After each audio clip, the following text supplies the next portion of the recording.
계속된 개혁 두 번째 시간입니다. 성벽을 봉헌한 지 어느덧 10년하고 몇 년이 더 지나간 때입니다.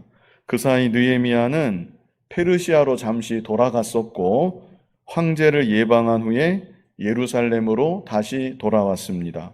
그런데 느헤미야가 돌아와서 보니 자신이 없었던 그 짧은 사이 이스라엘 공동체 안에 여러 문제들이 발생한 것입니다. 그래서 느헤미야가 말씀에 입각해서 개혁을 다시 단행하였다. 이것이 느헤미야 13장 4절부터 끝절까지의 내용입니다. 불과 10몇 년 전에 대대적인 말씀 사경회를 통해서 많은 은혜를 받았었던 이스라엘 백성들입니다. 그리고 그들은 자신들의 죄를 애통하며 눈물로 자복하고 회개하기도 했습니다. 우리가 이제 다시는 조상들의 잘못을 따라가지 않겠습니다. 이제는 우리들이 하나님의 계명의 말씀을 따라 오직 순종하며 살아가겠습니다. 온 백성들이 기쁨과 감격 가운데 결단하는 일까지 있었습니다. 그리고 지도자들은 서명까지 하면서 하나님 앞에 언약을 세우기도 했었습니다. 그런데 그때의 각오와 결단이 다 사라지고 만 것입니다. 우리의 각오와 결단도 얼마나 나약한 것인지 우리들이 기억할 필요가 있습니다. 정말 큰 감동을 받고 이제 다시는 전과 같이 살아서는 안 되겠다. 눈물을 흘리고 새로운 결심과 다짐을 한다 할지라도 시간이 가고 환경이 달라지면 내 입으로 했던 그 다짐과 결심, 내 마음으로 그 시절 느꼈던 벅찬 감동까지 다 순식간에 잊어버릴 수 있는 것이 바로 우리들입니다. 그러므로 우리에게 절실하게 필요한 것도 계속된 개혁이라는 것입니다. 하나님의 말씀을 항상 공급받아야 되는 것입니다. 내 자신을 말씀에 늘 비추어 보고 회개할 바를 찾아서 언제나 회개하며 살아가야 되고 또 날마다 새롭게 결심하고 결단하는 우리들이 되어야 하는 것입니다. 이렇게 지속적인 개혁, 끊임없는 개혁이 우리에게 있을 때 개인이든 단체든 건강한 믿음을 계속 유지할 수 있는 것이고 하나님 앞에 합당한 사람으로 점점 더 만들어져 나아갈 수가 있는 것입니다. 지난 시간에는 느헤미야가 단행했던 개혁 첫 번째, 우리 첫 번째만 지난 시간에 보았었는데요. 느헤미야가 단행했던 개혁 첫 번째, 잘못된 관계를 청산하는 것이었습니다. 잘못된 관계를 청산하는 것이었다. 구체적인 내용은 다시 말씀드리지 않기로 하고요. 오늘날 우리들도 신앙 양심을 양보하면서까지 하나님 말씀을 적당히 포기하면서까지 그렇게 맺으려는 관계들, 그렇게 유지시켜 나아가려는 관계들 다 잘못된 관계인 줄 알고 과감하게 청산하고 오직 하나님만 믿고 의지하며 담대하게 나아갈 수 있어야 되는 것입니다. 이것이 바로 우리가 살아가는 날 동안 날마다 지속해야 될 끊임없는 개혁이라고 말할 수 있는 것입니다. 이제 두 번째, 이제 오늘 본문 10절부터 나오는데요. 이 두 번째는 10절로 14절입니다. 느헤미야가 단행했던 개혁 두 번째, 교회를 위하고 일꾼들을 위하는 것이었습니다. 교회를 위하고 일꾼들을 위하는 것. 우리 본문 10절 같이 한번 읽어보겠습니다. 내가 또 알아본즉 레위 사람들이 받을 몫을 주지 아니하였으므로 그 직무를 행하는 레위 사람들과 노래하는 자들이 각각 자기 밭으로 도망하였기로. 누구든지 마음이 하나님에게서 멀어지고 마음이 세상으로 기울어지게 되면 교회에 대한 사랑하는 마음부터 식어지게 되어 있습니다. 그와 동시에 교회에서 일하는 일꾼들, 사역자들에 대해서도 귀하게 여기는 마음이 사라지게 되는 것입니다.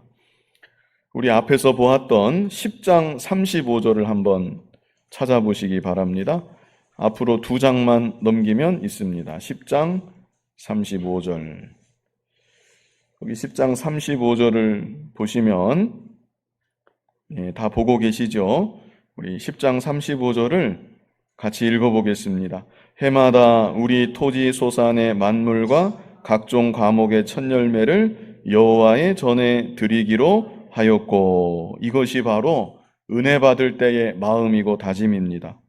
하나님께 은혜를 받고 마음이 하나님께로 향하게 되면 주님의 몸된 교회를 위하는 마음이 본능적으로 속에서 솟아나오는 것입니다.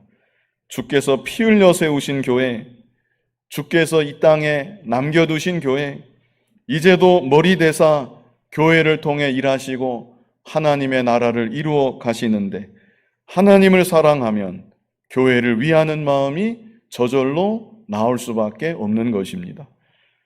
또 이어서 36절, 돌아가셨는지 모르겠는데 벌써 10장 36절, 거기 36절도 한번 같이 읽어보겠습니다.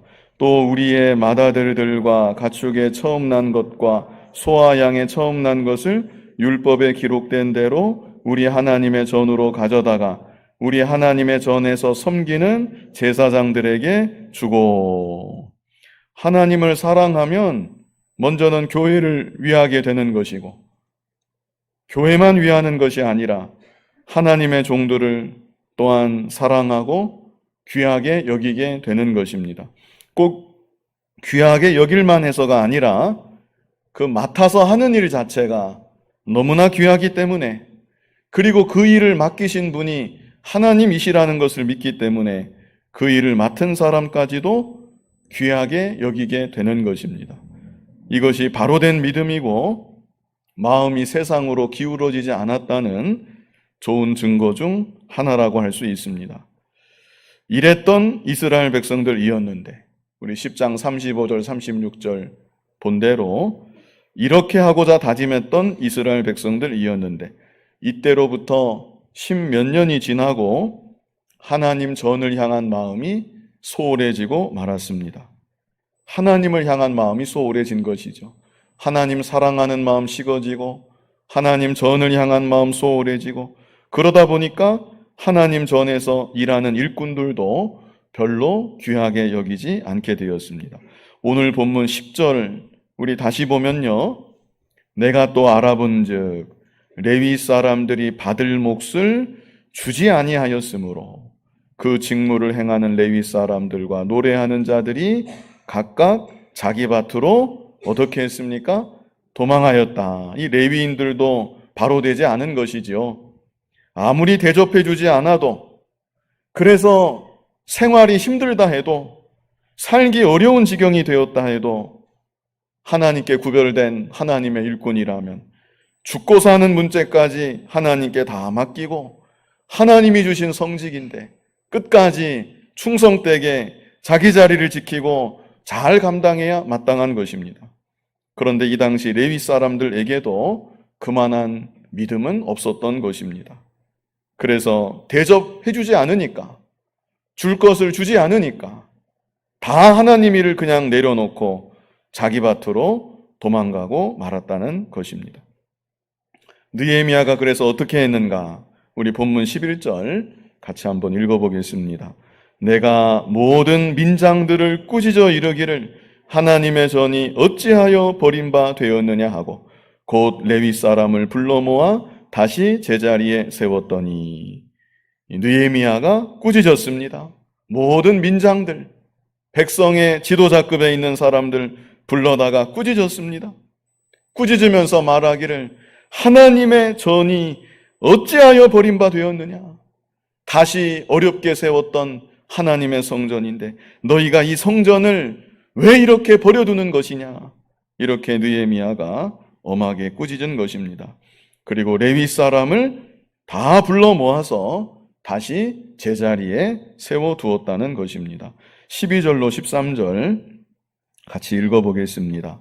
이에 온 유다가 곡식과 새 포도주와 기름의 11조를 가져다가 곳간에 드림으로 내가 제사장 셀레마와 서기관 사독과 레위 사람 부다야를 창고지기로 삼고 마따냐의 손자 삭굴의 아들 하난을 버금으로 삼았나니 이는 그들이 충직한 자로 인정됨이라.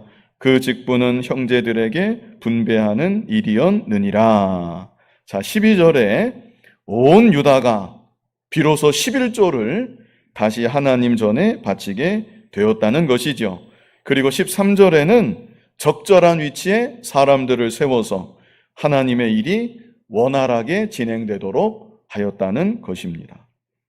14절 말씀 같이 한번 읽어보겠습니다. 내 하나님이여 이 일로 말미암아 나를 기억하옵소서. 내 하나님의 전과 그 모든 직무를 위하여 내가 행한 선한 일을 도말하지 마옵소서. 자, 이것은 느헤미야의 개인적인 기도입니다. 오늘날 우리들도 이렇게 기도할 때가 있지요. 무슨 일을 하고 난 다음에 하나님, 제가 부족하고 연약하지만 하나님의 일을 이렇게 해보았습니다. 하나님 불쌍히 여겨주시고 이 일을 통해서 은혜를 허락하여 주시옵소서. 우리도 이런 식으로 기도하지 않습니까? 이런 기도의 류라고 우리가 이해할 수 있겠습니다. 여기까지 두 번째, 느헤미야가 단행했던 개혁이 무엇이었는가? 어떤 측면에서 개혁을 단행했습니까? 교회를 위하고 일꾼들을 위하는 것. 오늘날 우리들도 지속적으로 내 자신의 모습을 돌아보며 개혁해야 될 것. 그것은 내가 지금 교회를 위하고 있는가? 우리가 이면을 스스로 돌아봐야 됩니다. 내가 지금 교회를 위하고 있는가? 진정 나의 마음이 주님의 몸된 교회를 사심없이 사랑하고 교회를 정말 위하고 있는가? 그리고 주께서 세우신 일꾼들, 주님의 일을 감당하는 하나님의 종들, 내가 귀하게 여기고 그들을 위하고 있는가? 우리 스스로를 돌아보고 혹 그렇지 않다고 하면, 그런 마음이 식어졌다고 하면 내 자신 지속적으로 금연에 있어서 개혁해 나아가는 우리들이 되어야 하는 것입니다. 이제 세 번째로 15절로 22절입니다. 세 번째 느헤미야가 또 어떤 개혁을 단행했는가? 세 번째는 안식일을 거룩하게 지키는 것입니다. 안식일을 거룩하게 지키는 것. 본문 15절 같이 한번 읽어보겠습니다. 그때에 내가 본즉 유다에서 어떤 사람이 안식일에 술틀을 밟고 곡식단을 나귀에 실어 운반하며 포도주와 포도와 무화과와 여러 가지 짐을 지고 안식일에 예루살렘에 들어와서 음식물을 팔기로 그날에 내가 경계하였고. 자, 안식일을 어긴 구체적인 사례를 여기 열거하고 있지요. 먼저 어떤 사람이 나옵니까? 여기 진짜 어떤 사람이라고 그랬네요. 어떤 사람이 안식일에 무엇을 했습니까? 술틀을 밟고 그랬죠. 포도주 틀을 말하는 것입니다. 농사를 짓고 저장하는 방법 중 하나로 즙틀에 넣고 그 과실을 짜내는 것입니다. 그런데 이런 노동을 안식일에 행했다는 것이죠. 또 곡식단을 나귀에 실어 운반하며 물건을 운반하는 일을 또 안식일에 했습니다. 포도주와 포도와 무화과와 여러 가지 짐을 지고 안식일에 예루살렘에 들어와서 음식물을 팔기로 매매하는 일을 안식일에 했었다는 것입니다. 그래서 느헤미야가 내가 경계하였고, 느헤미야가 보자마자 그 자리에서 경고하고 그 일을 하지 못하도록 하였다는 것입니다. 이어서 16절 같이 한번 읽어보겠습니다. 또 두로 사람이 예루살렘에 살며 물고기와 각양 물건을 가져다가 안식일에 예루살렘에서도 유다 자손에게 팔기로. 자, 이방인들이 물고기와 각양 물건을 가지고 와서 안식일에 널어놓고 파는 것입니다. 그런데 이스라엘 백성들 가운데 그것을 실제 사는 사람도 있었다는 것이죠. 오늘날도 세상 사람들은 주일에도 가게 문을 열고 주일에도 장사하고 이런저런 물건을 파는데 하나님의 자녀들이 거기에 가서 사는 경우가 있는 것이죠. 그래서 느헤미야가 어떻게 했는가? 17절 같이 한번 읽어보겠습니다. 내가 유다의 모든 귀인들을 꾸짖어 그들에게 이르기를 너희가 어찌 이 악을 행하여 안식일을 범하느냐. 예, 분명하지요? 내가 유다의 모든 귀인들을 꾸짖었다. 물론 현장에서 보게 되는 사람들도 경계했다고 했는데 꾸짖고 바로잡은 것이 분명합니다. 그런데 느헤미야가 거기서 그치지 않고 유다의 모든 귀인들, 높은 사람들, 지도자들 다 호출한 것입니다. 그리고 그들을 꾸짖은 것입니다. 너희가 어찌 이 악을 행하여 안식일을 범하느냐. 얼마나 이 강한 책망인지 모릅니다. 그리고 18절에 더 강한 책망이 있습니다. 우리 18절 같이 읽어보겠습니다. 너희 조상들이 이같이 행하지 아니하였느냐? 그래서 우리 하나님이 이 모든 재앙을 우리와 이 성읍에 내리신 것이 아니냐? 그럼에도 불구하고 너희가 안식일을 범하여 진노가 이스라엘에게 더욱 심하게 임하도록 하는도다 하고. 과거 이스라엘 백성들이 이방 나라에 의해서 멸망당했죠? 그들이 멸망당했던 죄악들이 몇 가지 있는데 그 죄악들 중에 하나가 안식일을 범하는 죄였습니다. 그들의 열조들이 안식일을 범했기 때문에 그래서 나라가 망했다. 느헤미야가 말합니다. 너희 열조들이 안식일을 범해서 나라가 망했고 포로가 되어서 이방 나라에 잡혀오게 되었는데 그런데 그럼에도 불구하고 너희가 그 사실을 알면서 너희가 지금 안식일을 범해서 진노가 임하도록 하는 것이냐. 이렇게 느헤미야가 아주 강하게 정신이 번쩍 나도록 책망을 했습니다. 그리고 19절 말씀 같이 한번 읽어보겠습니다. 안식일 전 예루살렘 성문이 어두워 갈 때에 내가 성문을 닫고 안식일이 지나기 전에는 열지 말라 하고 나를 따르는 종자 며칠 성문마다 세워 안식일에는 아무 짐도 들어오지 못하게 하였으므로 아예 죄짓지 못하도록 원천 봉쇄를 한 것이지요.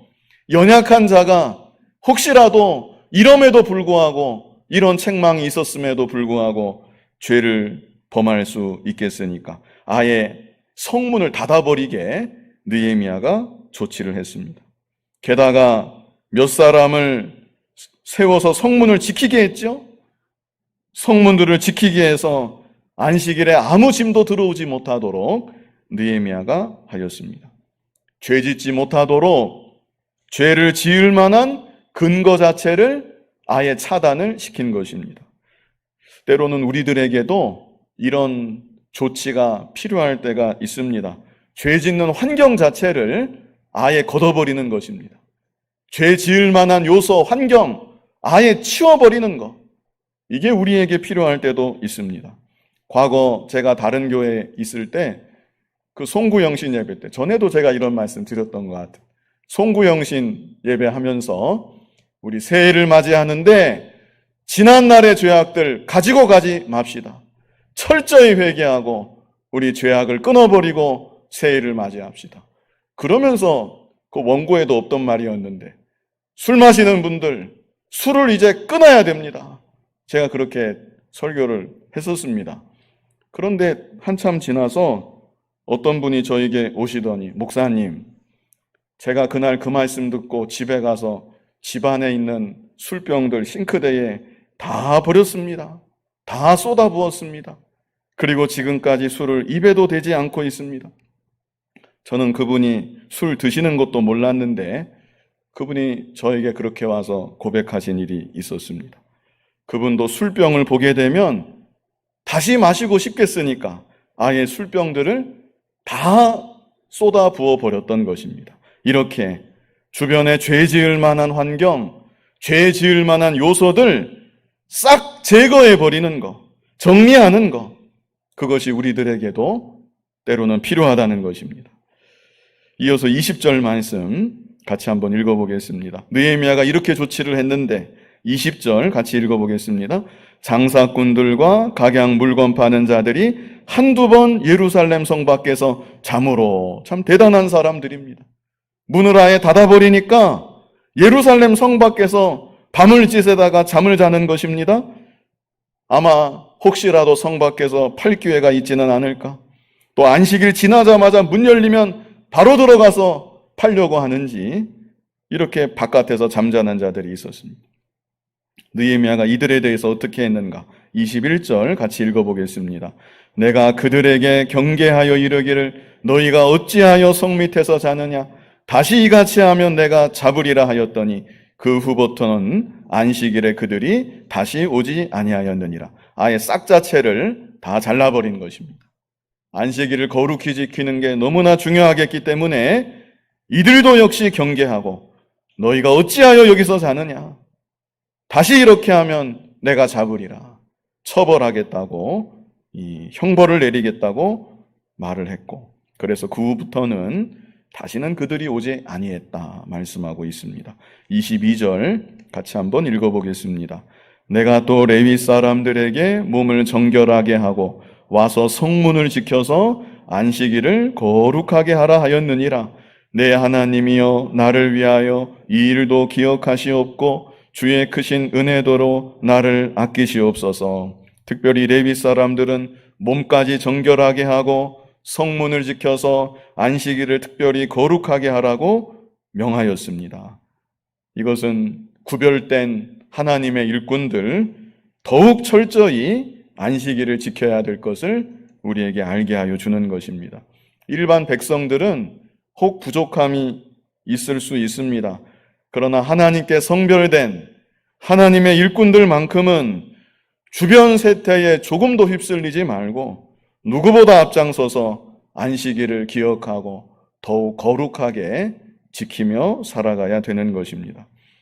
신약시대 우리들에게는 바로 오늘 주일이 우리가 지켜야 될 안식일입니다. 안식일을 기억하여 거룩하게 지키라. 10계명 중에 4계명이지요. 5계명은 무엇입니까? 내 부모를 공경하라. 6계명은 살인하지 말라. 7계명은 간음하지 말라. 이렇게 10계명들은 지극히 상식적인 계명들입니다. 마찬가지로 4계명도 성도로서 너무나 상식적인, 마땅히 지켜야 되는 우리에게 주신 계명인 것입니다.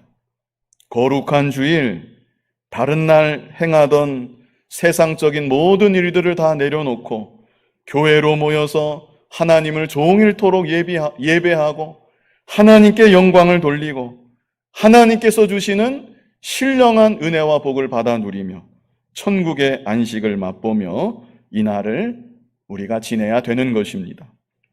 주일을 거룩하게 지키는 중요한 정신 가운데 하나는 내 삶의 주권을 하나님께 의탁하는 것입니다.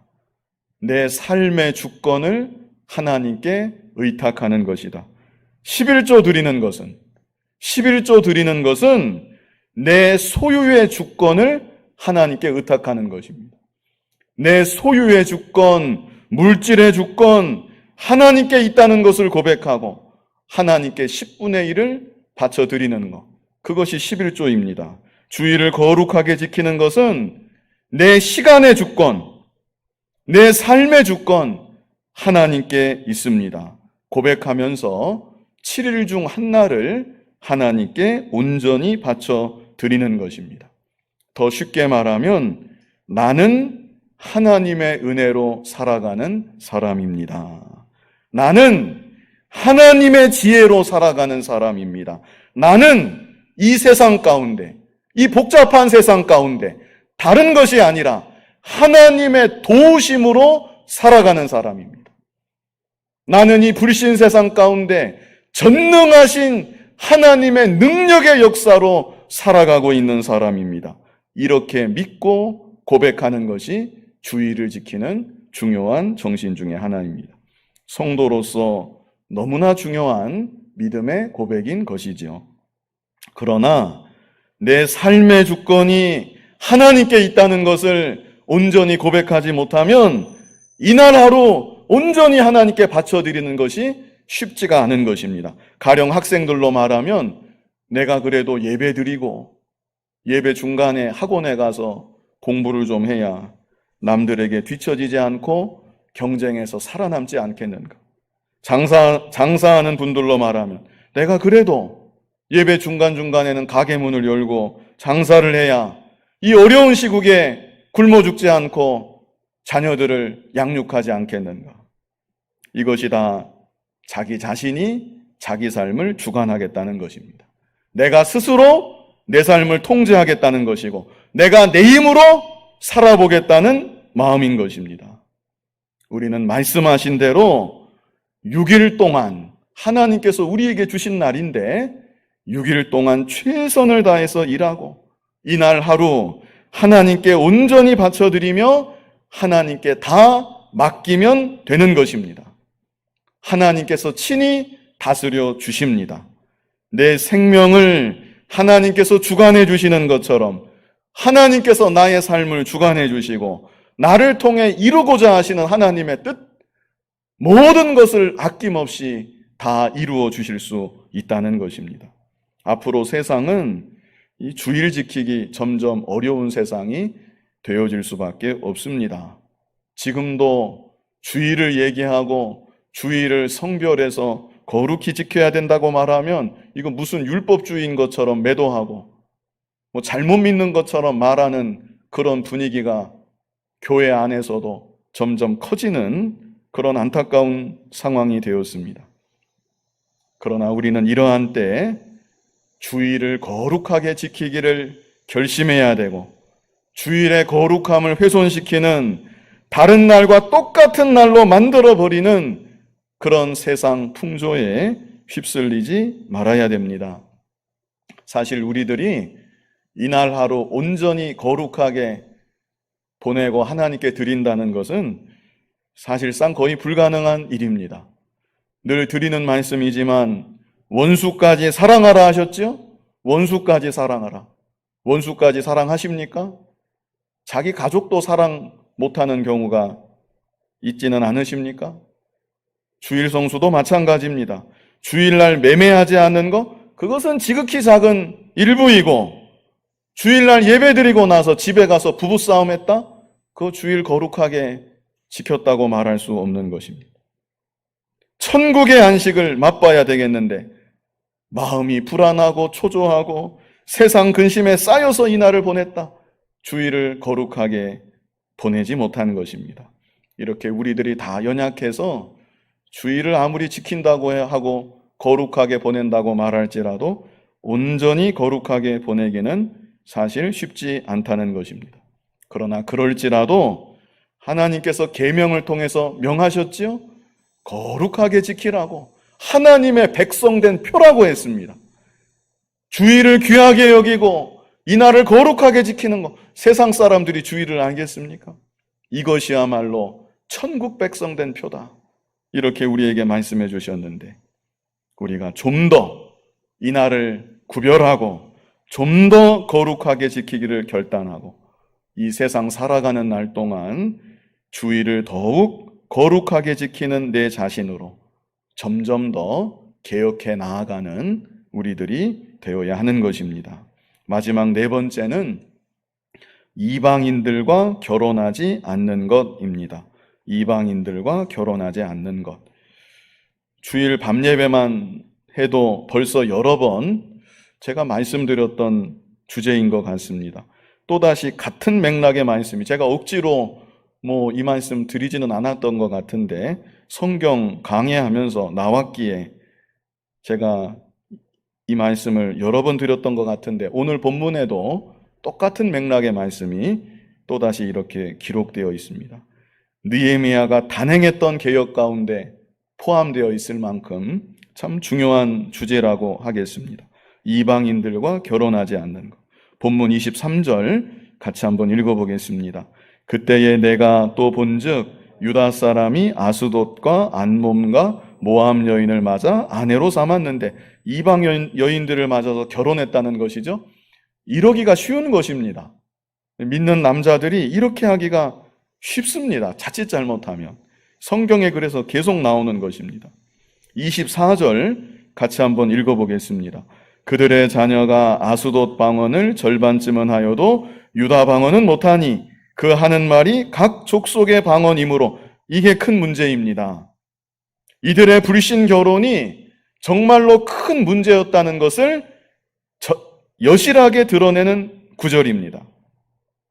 이방인들과 비록 결혼은 했지만 배우자로부터 내가 당신과 결혼하면 하나님의 백성으로 하나님을 잘 믿고 섬기겠습니다, 이런 고백과 다짐을 듣지 못했다는 증거입니다. 그리고 그런 노력조차 결혼한 이후에도 없었다는 것을 이 구절이 보여줍니다. 왜 그렇습니까? 자녀들이 유다 방언을 할 줄 압니까? 못합니까? 유다 말을 전혀 하지 못하고 있는 것입니다.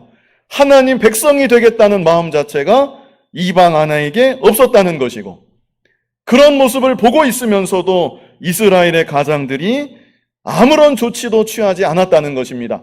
자녀가 아예 이방 사람으로 자라나고 있는데 그냥 지켜만 보고 있었다는 얘기입니다.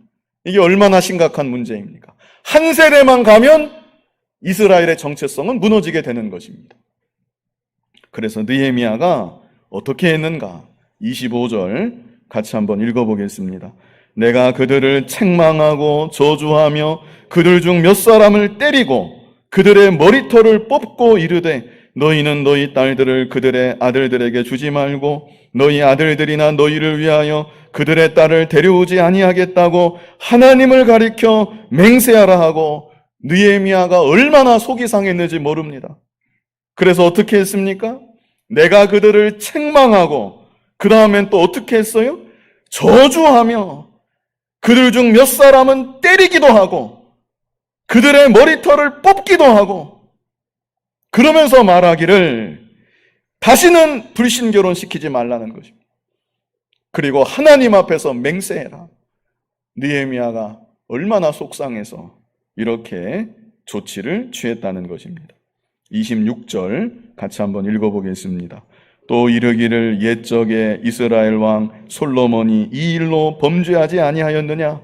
그는 많은 나라 중에 비길 왕이 없이 하나님의 사랑을 입은 자라. 하나님이 그를 왕으로 삼아 온 이스라엘을 다스리게 하셨으나 이방 여인이 그를 범죄하게 하였나니. 솔로몬의 예를 들고 있습니다. 솔로몬 왕이 얼마나 훌륭한 왕이었습니까? 전무후무한 지혜를 받았던 왕, 그리고 여기 말씀한 것처럼 하나님의 사랑을 입었던 왕. 이 솔로몬 왕이 무엇 때문에 무너졌습니까? 이방 여자들 때문에 무너진 것입니다. 솔로몬이 생각 못했겠습니까? 내가 결혼은 해도 나라 관계상 원만한 관계를 위해서 정략적으로 결혼은 해도 내 믿음은 내가 지킨다. 솔로몬이 그런 생각 못했겠습니까? 지혜로운 왕이, 믿음의 왕이. 그러나 그게 마음대로 되지 않는다는 것입니다. 이방 여인이 그를 범죄하게 하였다. 이렇게 불신결혼의 위험을 다시 한번 말씀해 주고 있습니다. 27절 같이 한번 읽어보겠습니다. 너희가 이방 여인을 아내로 맞아 이 모든 큰 악을 행하여 우리 하나님께 범죄하는 것을 우리가 어찌 용납하겠느냐. 이방 여인과 결혼하는 것 자체가, 또 자녀들이 이방 사람처럼 자라나고 있는데 방치하고 있는 것이 큰 악을 행하는 것이다. 하나님께 범죄하는 것이다. 우리 부모들이 이 말씀을 좀 뼈저리게 마음에 새겨야 되겠습니다. 저부터. 자녀 교육 마음대로 되지 않지만 자녀들이 이방 사람처럼 자라나고 있는, 세상 물결에 휩쓸리며 살아가고 있는 것, 방치하는 것, 그것은 큰 악을 행하는 것이다. 하나님께 범죄하는 것이다. 우리가 어찌 용납하겠느냐. 우리 부모들이 최소한 자녀들을 붙들고 간절히 기도하고 어찌해서든지 믿음으로 양육되도록 하나님께 기도하고 더욱 힘써야 될 줄로 압니다. 가정이 무너지면 대책이 안 서는 것입니다. 가정에서부터 믿음의 계대가 이어져 내려가야지. 가정이 신앙의 정체성이 흐려지면 큰 문제인 것입니다. 28절 같이 한번 읽어보겠습니다. 대제사장 엘리야십의 손자 요야다의 아들 하나가 호론 사람 산발랏의 사위가 되었으므로 내가 쫓아내어 나를 떠나게 하였느니라. 자, 제사장은 더 엄격하게 적용해야 합니다. 결혼 규정에 있어서 더 엄격한 것입니다. 그래서 느헤미야가 쫓아내었다고 말하지요? 추방시킨 것입니다. 아예 제사장 부부, 가족 추방시킨 것입니다. 끝까지 회개하지 않기 때문에 아예 추방을 시켜버렸다. 29절 같이 한번 읽어보겠습니다. 내 하나님이여, 그들이 제사장의 직분을 더럽히고 제사장의 직분과 레위 사람에 대한 언약을 어겼사오니 그들을 기억하옵소서. 자, 30절로 31절 같이 읽겠습니다.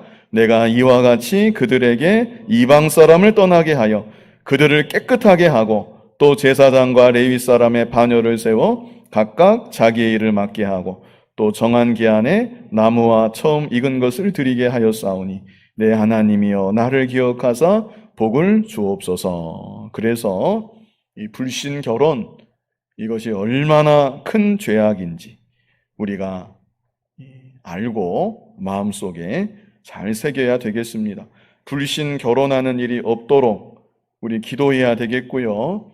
그리고 내 자신이 신앙의 정체성, 성도로서의 정체성 잃어버리지 말고 또 믿음의 계대 잘 이어져 내려갈 수 있도록 우리 스스로를 늘 개혁하고 우리 가정을 개혁해 나아갈 수 있는 우리들이 되어야 합니다. 계속된 개혁, 지난 시간에 이어서 우리 보았습니다. 어느 면을 개혁했는가? 우리 지난 시간 것까지 합해서 4가지였는데 첫 번째는 무엇이었습니까? 잘못된 관계를 청산하는 것.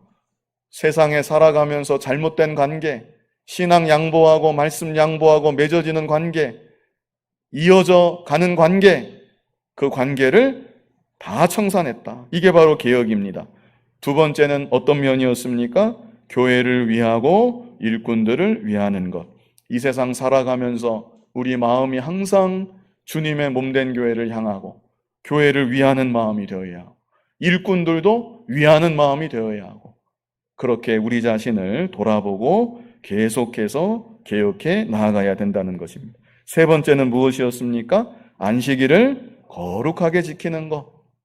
점점 어려워져 가는 시대가 되었지만 우리는 천국 백성으로서 하나님의 계명의 말씀을 기억하고 오늘날 주일을 좀 더 거룩하게 지키려고 소원하고 그런 모습으로 내 자신을 개혁해 나아가야 된다는 것입니다. 마지막 4번째는 이방인들과 결혼하지 않는 것. 이거는 신앙의 정체성을 유지하는 것입니다. 가정의 신앙으로서의 정체성, 내 개인의 정체성, 가정의 정체성, 믿음의 계대, 우리가 이면을 생각하고 또 이면에 있어서도 내 자신, 가정을 계속 개혁해 나아가는 그런 우리들 모두가 되기를 간절히 바랍니다. 거룩하신 아버지 하나님, 이 세상 살아가는 날 동안 말씀에 비추어서 우리 자신을 늘 바라보게 하시고 내가 지금 어떤 모습으로 살아가고 있는지, 어떤 모습으로 믿는 생활하고 있는지 면밀하게 살펴보게 하셔서 날마다 지속적으로 회개할 바를 회개하고 말씀으로 돌아가고 계속해서 개혁해 나아감으로 우리의 믿음이 점점 더 자라나게 하시고 하나님 기뻐하시는 믿음의 사람들, 믿음의 가정들이 다 되게 하여 주시옵소서. 예수님 이름으로 기도하옵나이다. 아멘.